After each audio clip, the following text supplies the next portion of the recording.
Memorias de abajo, de Leonora Carrington. Lunes, 23 de agosto de 1943. Hace exactamente 3 años estuve internada en el sanatorio del Dr. Morales, en Santander, España, tras declararme irremediablemente loca el Dr. Pardo de Madrid y el cónsul británico. Después de conocerlo a usted por casualidad, a quien considero el más lúcido de todos, empecé hace una semana a reunir los hilos que pudieron llevarme a cruzar el umbral inicial del conocimiento. Debo revivir toda esa experiencia porque, haciéndolo, creo que puedo serle útil, igual que creo que me ayudará en mi viaje más allá de esa frontera a conservarme lúcida y me permitirá ponerme y quitarme a voluntad la máscara que va a ser mi escudo contra la hostilidad del conformismo.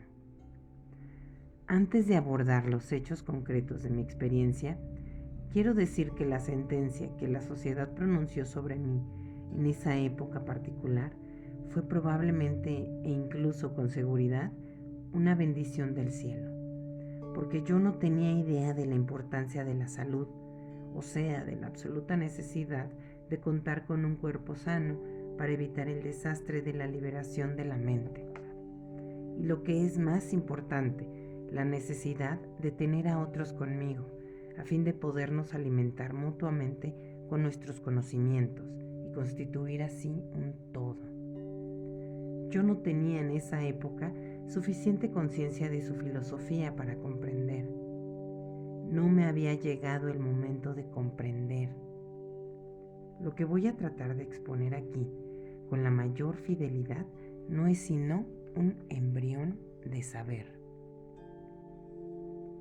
Empiezo, por tanto, en el momento en que se llevaron a Max por segunda vez a un campo de concentración, escoltado por un gendarme que portaba un fusil, mayo de 1940. Yo vivía en Saint-Martin-d'Arlec. Estuve llorando varias horas en el pueblo. Luego volví a mi casa, donde me pasé 24 horas provocándome vómitos con agua de azahar, interrumpidos por una pequeña siesta. Esperaba aliviar mi sufrimiento con estos espasmos que me sacudían el estómago como terremotos. Ahora sé que este no era sino uno de los aspectos de esos vómitos.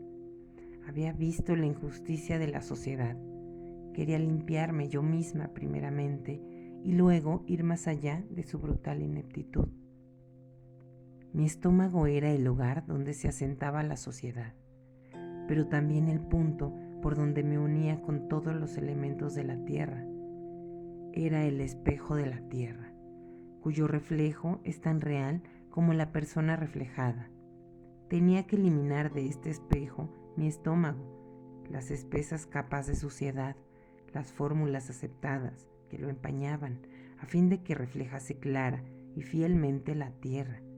Y cuando digo la tierra, me refiero, como es natural, a todas las tierras, estrellas y soles del cielo que hay sobre la tierra, así como a todas las estrellas, soles y tierras del sistema solar de los microbios. Durante 3 semanas comí muy poco, evitando la carne escrupulosamente. Bebía vino y alcohol y me sustentaba de patatas y ensaladas a un promedio quizá de 2 patatas al día. Mi impresión es que dormí bastante bien. Trabajé en mis vides, asombrando a los campesinos con mi fuerza. Se avecinaba el día de San Juan. Las vides estaban a punto de florecer. Había que sulfatarlas a menudo. También trabajaba en mis patatas. Cuando más sudaba, más me gustaba, porque eso quería decir que me estaba purificando. Tomaba el sol y tenía una fuerza física como no había experimentado antes, ni he experimentado después. En el mundo exterior estaban ocurriendo diversos acontecimientos: la caída de Bélgica, la entrada de los alemanes en Francia.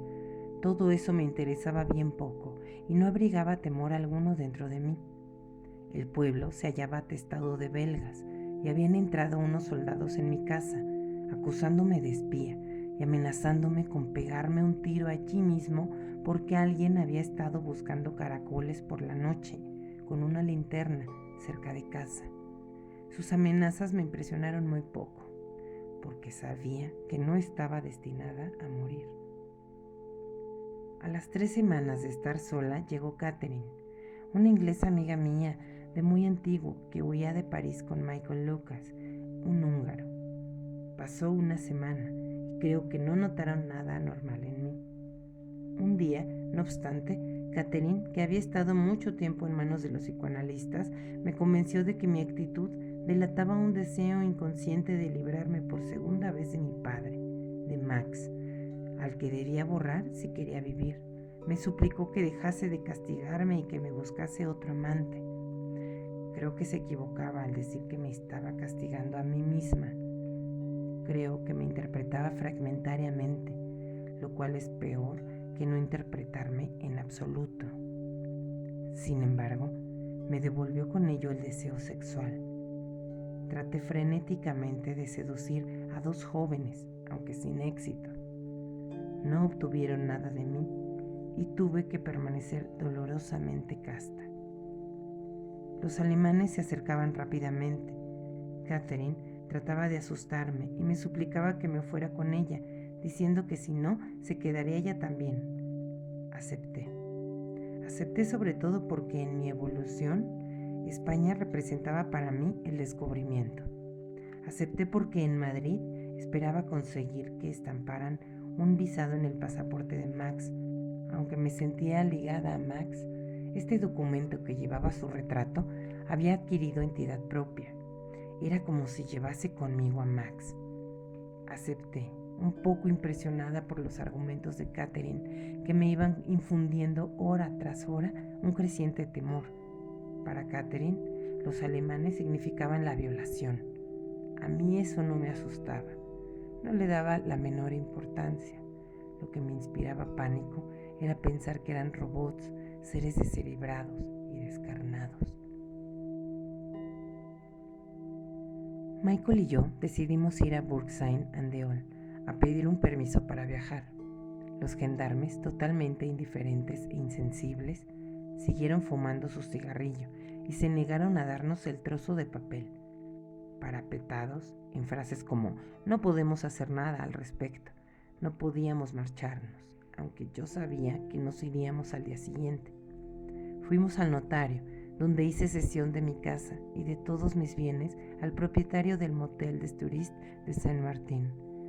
Volví a casa y me pasé la noche ordenando cuidadosamente las cosas que pensaba llevarme. Cupieron todas en una maleta que tenía debajo de mi nombre una plaquita de latón incrustada en la piel en la que estaba escrita la palabra revelación. A la mañana siguiente, en Saint-Martin, la maestra de escuela me dio unos papeles sellados por el ayuntamiento que nos permitían marcharnos. Catherine tenía preparado el coche. Yo tenía mi fuerza de voluntad puesta en marcha. Daba prisa a mis amigos. Empujé a Catherine al interior del coche. Se sentó ella al volante. Yo me senté entre ella y Michael. Arrancó el coche. Yo tenía confianza en el éxito del viaje, aunque me sentía terriblemente angustiada, temiendo dificultades que me parecían inevitables. Marchábamos normalmente cuando a 20 kilómetros de Saint-Martin el coche se paró. Se le habían agarrotado los frenos, oí decir a Catherine. Se han agarrotado los frenos. Agarrotados. A mí también me tenían agarrotada por dentro esas fuerzas ajenas a mi voluntad consciente que paralizaban el mecanismo del coche. Este fue el primer paso de mi identificación con el mundo exterior. Yo era el coche. El coche se había agarrotado por mi culpa, porque yo también me había agarrotado entre Saint-Martin y España. Estaba aterrada de mi propio poder. Por entonces me limitaba aún a mi propio sistema solar. No tenía conciencia de los sistemas solares de los demás, de cuya importancia me doy cuenta ahora. Llevábamos toda la noche viajando. En la carretera ante mí veía camiones con piernas y brazos colgando detrás, pero como no estaba segura de mí misma, comenté tímidamente. Llevamos camiones delante de nosotros, solo para ver qué contestaban. Cuando dijeron, la carretera es ancha, podremos pasarlos, me tranquilicé, pero no sabía si ellos veían lo que transportaban estos camiones y temí enormemente despertar sus sospechas y que la vergüenza se apoderase de mí, cosa que me paralizaba. La carretera estaba flanqueada por hileras de ataúdes, pero no logré encontrar un pretexto para atraer la atención de mis compañeros hacia ese detalle desconcertante. Evidentemente se trataba de gente que habían matado a los alemanes. Yo estaba muy asustada. Todo olía a muerte. Más tarde me enteré de que había un inmenso cementerio militar en Perpiñán. En Perpiñán, a las 7 de la mañana, no quedaban habitaciones libres en los hoteles. Mis amigos me habían dejado en un café. A partir de entonces no tuve descanso. Estaba convencida de que era responsable de mis amigos. Pensaba que era inútil acudir a las autoridades superiores si queríamos cruzar la frontera. En cambio, pedía consejo a los limpiabotas o los camareros y a los transeúntes, a quienes consideraba investidos de un inmenso poder. Debíamos reunirnos en un punto a 2 kilómetros de Andorra, con 2 andorranos que debían llevarnos al otro lado de la frontera, a cambio de nuestro coche. Catherine y Michael me dijeron muy seriamente que era mejor que me abstuviera de hablar. Accedí y me sumí en un coma voluntario. Cuando llegamos a Andorra, yo no podía andar derecha, caminaba como un cangrejo, había perdido el control de mis movimientos. Tratar de subir escaleras me provocaba otra vez agarrotamiento. En Andorra, país desierto y abandonado de Dios, fuimos los primeros refugiados en ser admitidos en el Hotel de France por una doncella que llevaba toda la responsabilidad de aquel establecimiento extrañamente vacío. Mis primeros pasos en Andorra supusieron para mí lo que deben de suponer para un funambulista los primeros pasos sobre el alambre. De noche, mis nervios exacerbados imitaban al ruido del río que corría sin cesar sobre rocas, hipnótico y monótono. De día, procuraba caminar por la ladera, pero en cuanto trataba de subir la ligera pendiente, me agarrotaba como el Fiat de Catherine y me veía obligada a bajar otra vez. Mi angustia me agarrotaba por completo. Me di cuenta de que mi angustia, mi mente si usted prefiere, intentaba dolorosamente unirse a mi cuerpo. Mi mente no podía ya manifestarse sin causar un efecto inmediato en mi cuerpo, en la materia. Más tarde se ejercitaría en otros objetos. Yo intentaba comprender este vértigo mío, que mi cuerpo ya no obedecía a las fórmulas arraigadas en mi mente, las fórmulas de la vieja y limitada razón, que mi voluntad ya no engranaba con mis facultades motoras, y puesto que mi voluntad carecía ya de poder alguno, era necesario eliminar primero la angustia que me paralizaba y luego buscar un acuerdo entre la montaña, mi mente y mi cuerpo, a fin de poder moverme en este mundo nuevo. Recurrí a mi heredada diplomacia británica y dejé a un lado mi fuerza de voluntad, buscando con suavidad el entendimiento entre la montaña, mi cuerpo y mi mente. Un día fui a la montaña sola. Al principio no me fue posible escalar. Me quedé tumbada boca abajo en la ladera, con la sensación de que estaba siendo absorbida por la tierra. Al dar los primeros pasos cuesta arriba, tuve la sensación física de caminar con tremendo esfuerzo sobre una substancia pegajosa como el barro. Poco a poco, no obstante, de manera perceptible y visible, se me fue haciendo más fácil y unos días después era capaz de saltar. Podía escalar paredes verticales con la facilidad de una cabra. Rara vez me hacía daño y atisbaba la posibilidad de un sutil conocimiento que no había percibido hasta entonces. Al final, conseguí no dar ningún paso en falso y andar con soltura por las rocas. Es evidente que para el ciudadano normal debía de parecer bastante extraño y extravagante una joven inglesa bien educada saltando de roca en roca, divirtiéndose de manera tan irracional.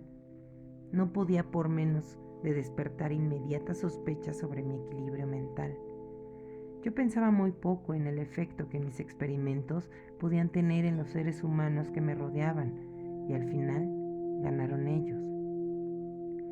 Después de mi pacto con la montaña, una vez que pude moverme con soltura por los paisajes más inaccesibles, me propuse a mí misma un acuerdo con los animales, con los caballos, las cabras, las aves. Tuvo lugar a través de la piel, mediante una especie de lenguaje del tacto que encuentro difícil de escribir, ahora que mis sentidos han perdido la agudeza de percepción que entonces poseían. El hecho es que era capaz de acercarme a animales que los demás seres humanos hacían huir precipitadamente. Durante un paseo con Michael y Catherine, por ejemplo, corrí a reunirme con una manada de caballos. Estaba yo intercambiando caricias con ellos cuando la llegada de Catherine y Michael hizo que huyeran corriendo. Todo esto sucedía en junio y julio, a la vez que los refugiados iban en aumento. Michael enviaba telegrama tras telegrama a mi padre en un esfuerzo por conseguir visados para España. Finalmente, un cura trajo un misterioso y sucísimo trozo de papel de parte de no sé qué agente relacionado con los negocios de mi padre. Easy, Imperial Chemicals, que debía permitirnos proseguir nuestro viaje. Habíamos intentado ya 2 veces cruzar la frontera española. El tercer intento dio resultado gracias al trozo de papel del cura. Catherine y yo llegamos al aseo de Urgel.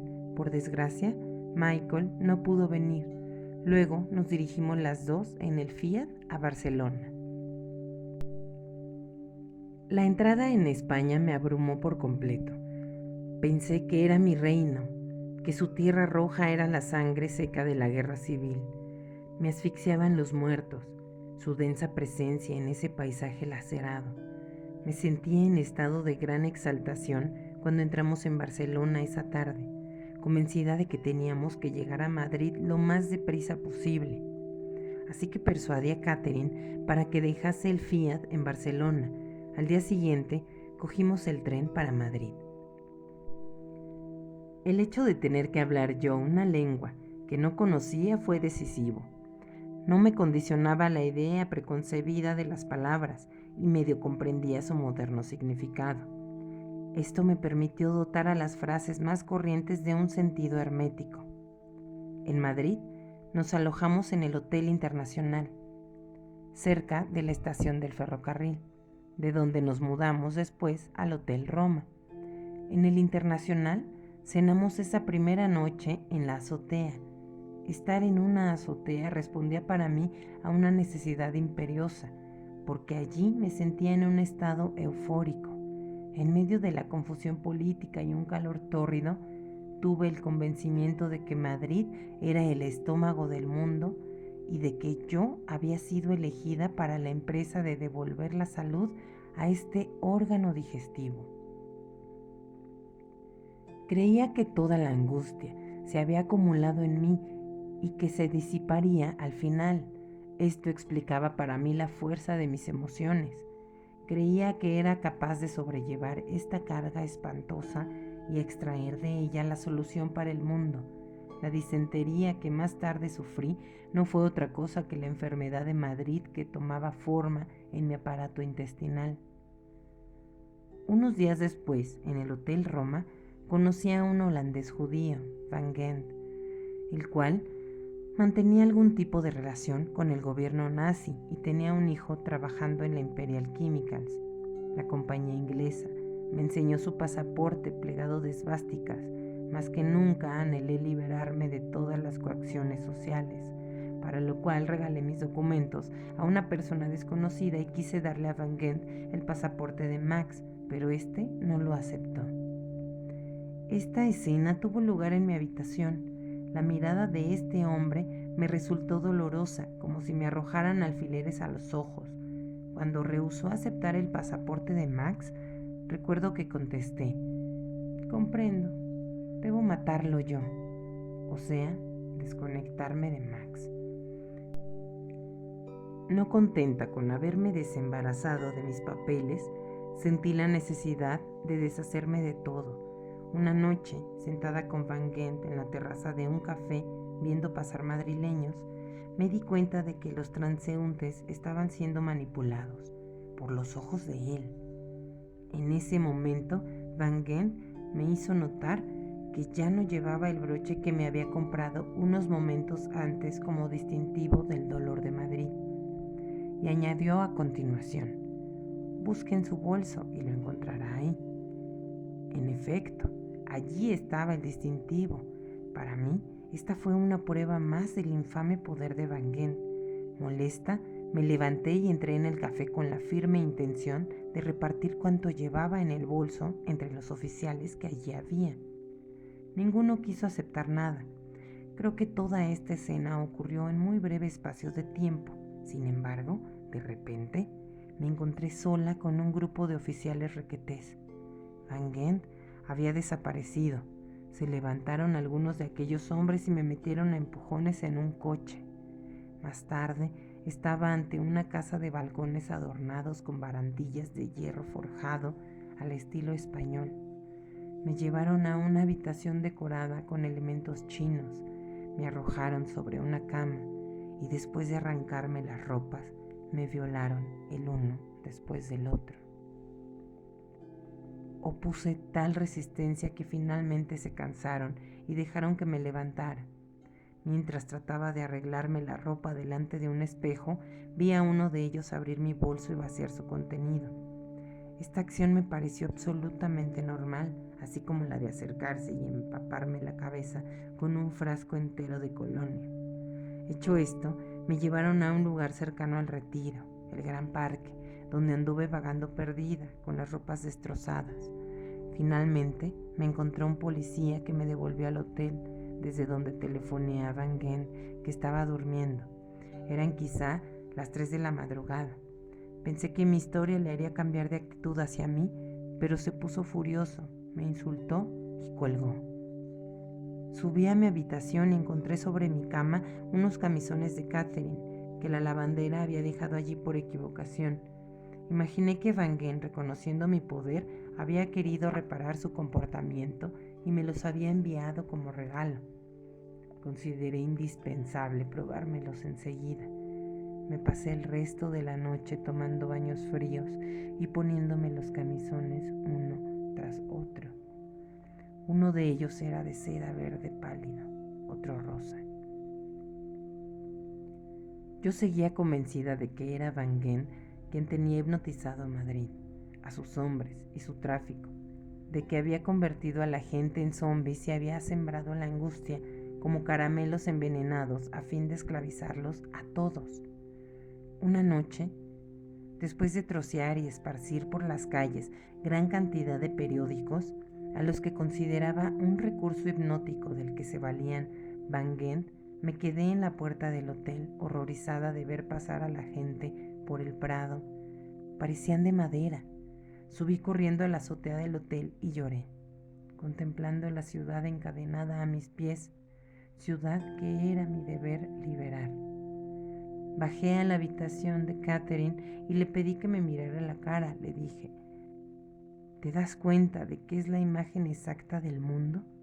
Ella se negó a escucharme y me sacó de su habitación. Bajé al vestíbulo del hotel y entre la gente encontré a Van Gent y a su hijo, que me acusaron de locura, obscenidad, etc. Sin duda, estaban asustados por mi hazaña de la tarde con los periódicos. A continuación, corrí al parque y estuve jugando allí unos momentos en la hierba, para asombro de todos los transeúntes. Un oficial de la Falange me devolvió al hotel, donde me pasé la noche bañándome una y otra vez en agua fría. Para mí, Van Gent era mi padre, mi enemigo y el enemigo de la humanidad. Yo era la única que podía vencerle. Necesitaba vencerle para entenderle. Solía darme cigarrillos. Eran muy escasos en Madrid, y una mañana en que me encontraba especialmente excitada, se me ocurrió que mi estado no se debía solo a causas naturales y que sus cigarrillos estaban drogados. La conclusión lógica de esta idea era denunciar el horrible poder de Van Gent a las autoridades y luego proceder a liberar Madrid. Me parecía que la mejor solución era contribuir a que se estableciese un acuerdo entre España e Inglaterra. Así que llamé a la embajada británica y fui a visitar al cónsul.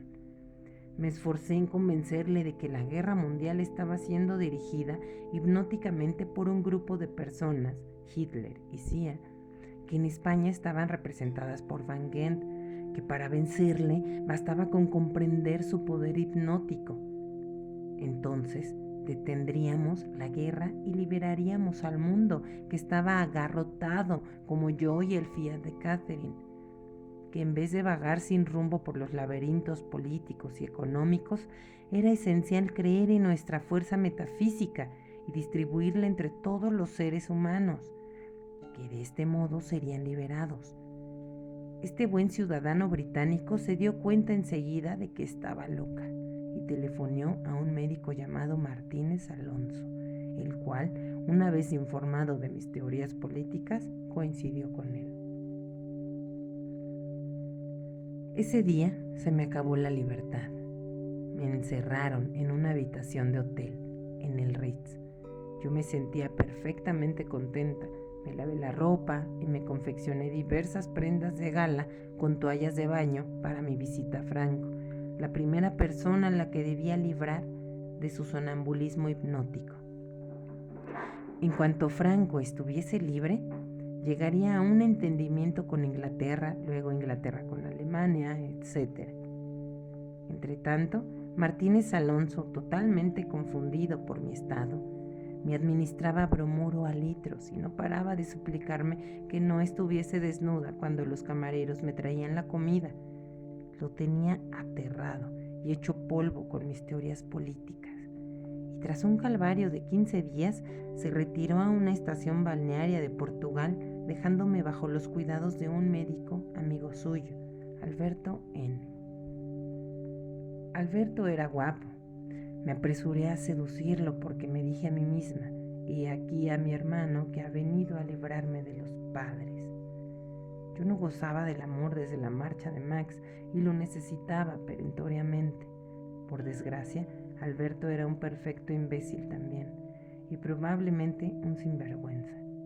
En verdad, creo que se sintió atraído hacia mí, tanto más cuanto que estaba al corriente del poder de papá Carrington y sus millones representados en Madrid por la ICI.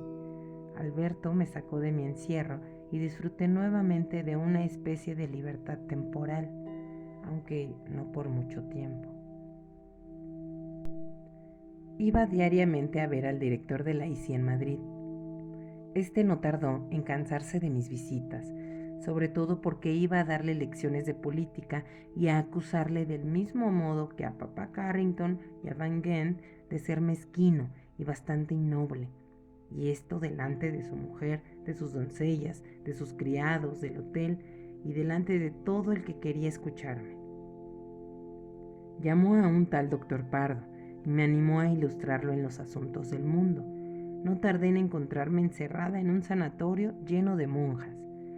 Esto tampoco duró mucho. Las monjas se rebelaron incapaces de dominarme. Era imposible tenerme encerrada. Las llaves y las ventanas no eran obstáculos para mí. Vagaba por el edificio buscando el tejado, que yo consideraba mi morada apropiada.